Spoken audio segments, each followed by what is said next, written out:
بالله من الشيطان الرجيم بسم الله الرحمن الرحيم बेहिसाब दुरूद व सलाम થાય હઝરત મુહમ્મદ આલી મુહમ્મદ સલ્લલ્લાહુ અલૈહિ વસલ્લમ ઉપર. શનિ રવિના વીકેન્ડ બાદ ફરી હું તમારી સામે આજના બંને છાપાઓ દૈનિક લે જોર્નાલ de Lille અને લે quotidien લઈ હાજર થયો છું. તેમાંથી થોડો ચિત્તાર તમારી સામે રજૂ કરું છું. મારો અવાજ તમે ઓળખી ગયા હશો. અહીં રેવિન્યોન ટાપુથી મુલ્લા નિસાર હુસેન રાજપાર બોલી રહ્યા છે. અસ્સલામુ અલૈકુમ વરહમતુલ્લાહી વબરકાતુહુ કહી આજ સોમવાર તારીખ 26 ઓગસ્ટ 2013નું છાપું જોર્નાલ de Lille લઈને તમને તેના પાજ 8 નંબરના પેજ ઉપર લઈ જવા ચાહું છું. રેવિન્યોન ટાપુ ઉપર અત્યારે સસ્તા ભાડાના સરકારી મકાન કે જે નાના વર્ગ લોકો માટે ખાસ મુકર્રર હોય છે તેની અત્યારે 50,000 લોજમાં સોસિયો 50,000 એવા મકાનોની સંખ્યા છે. માંગણી વધતી જઈ રહી છે અને હાલમાં 20,000 માણસો 20,000 પર્સન રાહ જોઈ રહ્યા છે કે તેમને આ મકાનોની અંદર જગ્યા મળે. એટલે આવતા 10 વર્ષમાં લગભગ ડબલ ગણતરીમાં લોજમાં સોસિયો ચણાવવા પડશે એમ ઝીર પોતાના છાપામાં લખે છે. યાને વાર્ષિક દર વર્ષે 4,000 થી 5,000 4,000 આ 5,000 મકાનો સરકારને ઊભા કરવા જરૂર છે કે જેથી લોકોની અરજીને સંતોષ આપી શકે અને આ ખોટને પૂરી શકે. જમીન ઓછી છે અને મકાનોનું ચણતર વધવામાં છે. યાને સમજી લેવું કે પહેલાંની જેમ જેવી રીતે રૂમ કોટડાઓ મોટા મોટા હતા અને ફેલાયેલા દેખાતા હતા તેવા કોટડાઓ હવે નહીં મળે. નાની જમીન ઉપર ઘણા મકાનો બનાવવાની જરૂર છે. તો હવે રૂમ સાંકડા બનશે. પથ્થર જ રહેશે. તેમાં વધવાની ઉમેદ નથી. જમીન પણ જેમ જ છે તેમ જ રહેશે. એટલે એક જ છાપરા માટે ઘણી માંગણીઓ સામે આવવાથી હંમેશા સંતોષ આપવા કરતાં અરજીઓ વધવામાં હશે એમ ઝીરનું કહેવું છે.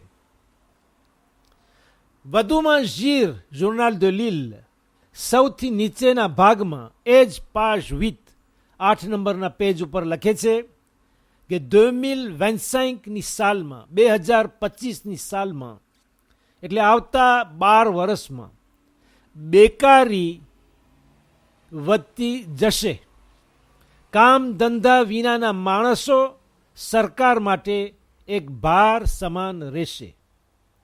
જો કે બેકારીને ઓછી કરવા ઘણી કોશિશો થઈ રહી છે. ઘણા કામ ધંધાના માર્ગો ખુલ્લા મૂકવામાં આવે છે.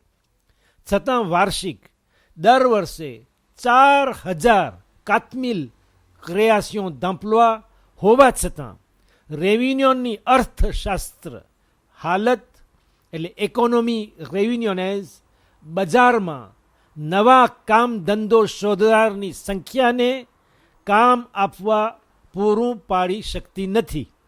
કારણ કે પેદાઈશ જન્મનો આંકડો પણ સાથે વધતો જાય છે. ઝીરના પાના ફેરવતા પાજ 10મા પેજ ઉપર આવીએ તો આપણને એક બીજી આર્ટિકલ તંદુરસ્તી ઉપર મળશે. જેમાં તે જણાવે છે કે રેવિન્યોન ટાપુ ઉપર 1,00,000 માણસો 100,000 પર્સન 60 વર્ષની ઉંમરથી વધુ વયના છે. Plus de 60 ans. અને તે સંખ્યા 2025માં આજથી 12 વર્ષ બાદ 2025માં ડબલ થઈ જાય એવું માનવું છે. કારણ કે અત્યારે મેડિસિનની તરક્કી થઈ રહી છે. રોગ બીમારીઓની નવી દવા મળતી રહે છે. એટલે આમ ઇન્સાનોની ઉંમર વધવામાં છે, જન્મ પૈદાઈશ વધે છે અને મોત ઘટે છે.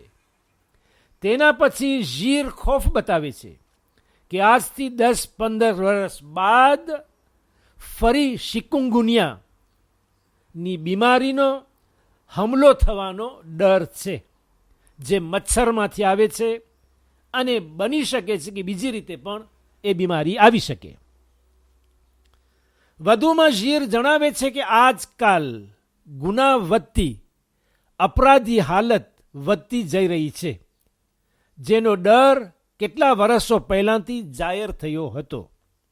ઘણી વખતે કારણ નજીવો હોય અને અપરાધ મોટો હોય.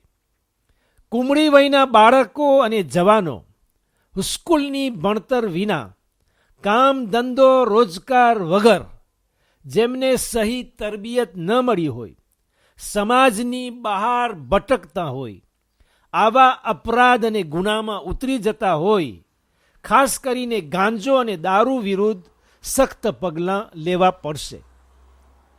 ભલે રેયુનિયન ટાપુની વસ્તી ઝયીફ થતી જશે, પણ સામે સ્કૂલમાં જનારા બચ્ચાઓની સંખ્યા પણ વધતી જશે. યાની સ્કૂલ અને લીસે આવતા વર્ષો માટે ચણાવવી ફરજ થઈ પડશે. જ્યારે કે આજ લગભગ 1 લાખ માણસો, 100,000 પર્સન ને લખતા વાંચતા આવડતું નથી. તેના માટે સખ્ત લડાઈની જરૂર છે. ઝીર એટલે જોર્નાલ de Lille, આપણે હજી જોર્નાલ de Lilleમાં જ છીએ, કોતિદિયામાં આવ્યા નથી. ઝીર page 23 નંબરના પેજમાં જાણ કરે છે કે 2 અઠવાડિયા બાદ એટલે 7 સપ્ટેમ્બરના 7 સપ્ટેમ્બરથી અહીં રેયુનિયન ખાતે સોલ્દની બજાર ચાલુ થશે, જે લગભગ 5 અઠવાડિયા ટકશે. જેવી રીતે બીમાર ઇન્સાનને ઘણી વખત ઓક્સિજનની, હવાની જરૂર પડે છે, એ જ પ્રમાણે સોલ્દ પણ પૈસાની બજારમાં ઓક્સિજન જેવી જ એક હવાની ફૂંક હશે. પૈસાની બજારમાં આ ખર્ચની અંદર આ હવાની ફૂંક ઓક્સિજનનું કામ કરશે કે જે તેને નવી તાજગી આપશે.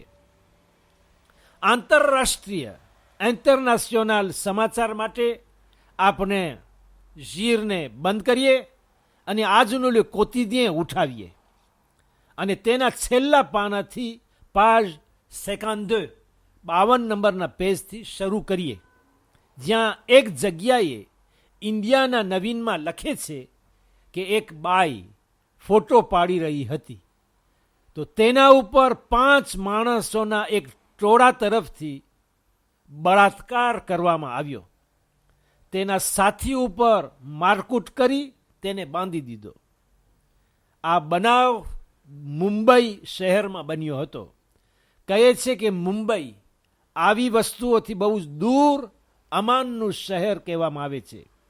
દિલ્હી તેનાથી વિરુદ્ધ, ત્યાં અવારનવાર આવા સ્ત્રી ઉપરના અત્યાચાર થતા રહે છે.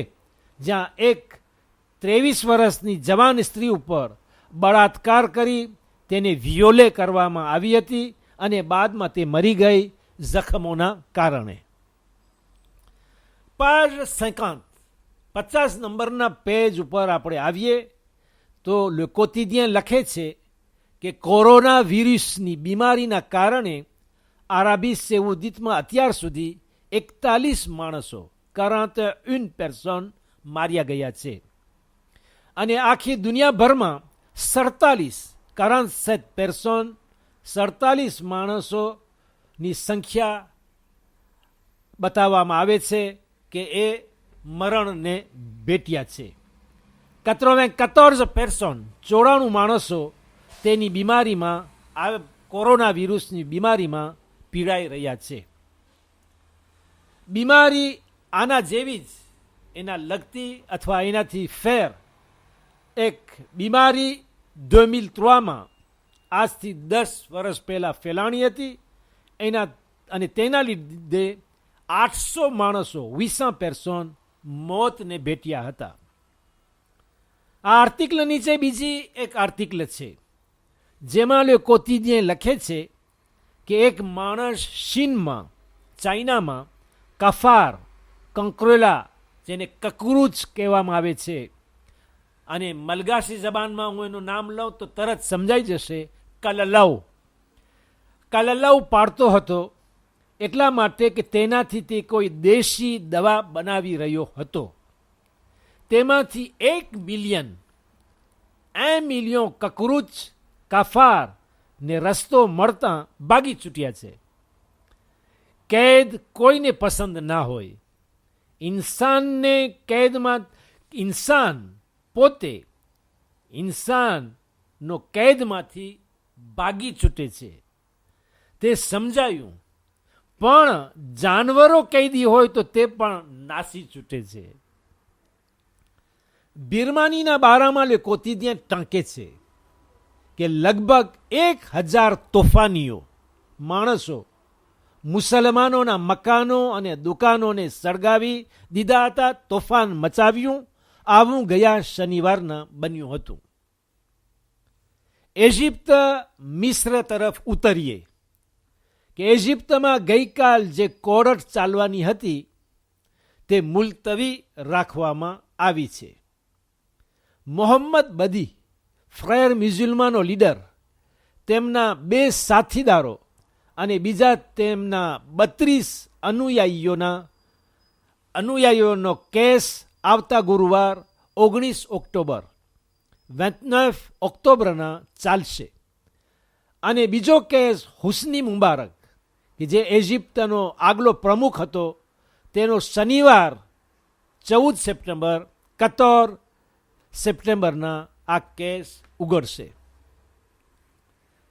સિરિયા તરફ આપણે પાછા આવીએ કે સિરિયામાં જે 1300 માણસો 1300 પેર્સોન માર્યા ગયા હતા અને કહે છે કે બશર અલ અસદ ગાઝ ટોક્સિકથી મરાવ્યા છે, તે આરોપને ખત્મ કરવા માટે અને પશ્ચિમી દેશો પેઈ ઓક્સિદાંતોના દબાણથી ઓએનયુના માણસો આ વાસ્તે તેની તપાસ અને અંકેત અર્થે આવ્યા છે અને બશર અલ અસદ દેશના દરવાજા આજથી ખુલ્લા કરી મૂક્યા છે. યાદ રહે કે રશિયા અને ઈરાન દેશ સિરિયા દેશને પૂરો સાથ આપી રહ્યા છે. બારાક ઓબામા આ અંકેતની રિઝલ્ટની વાટ જોઈ રહ્યો છે કે તે કેવી રીતે નિપજે છે.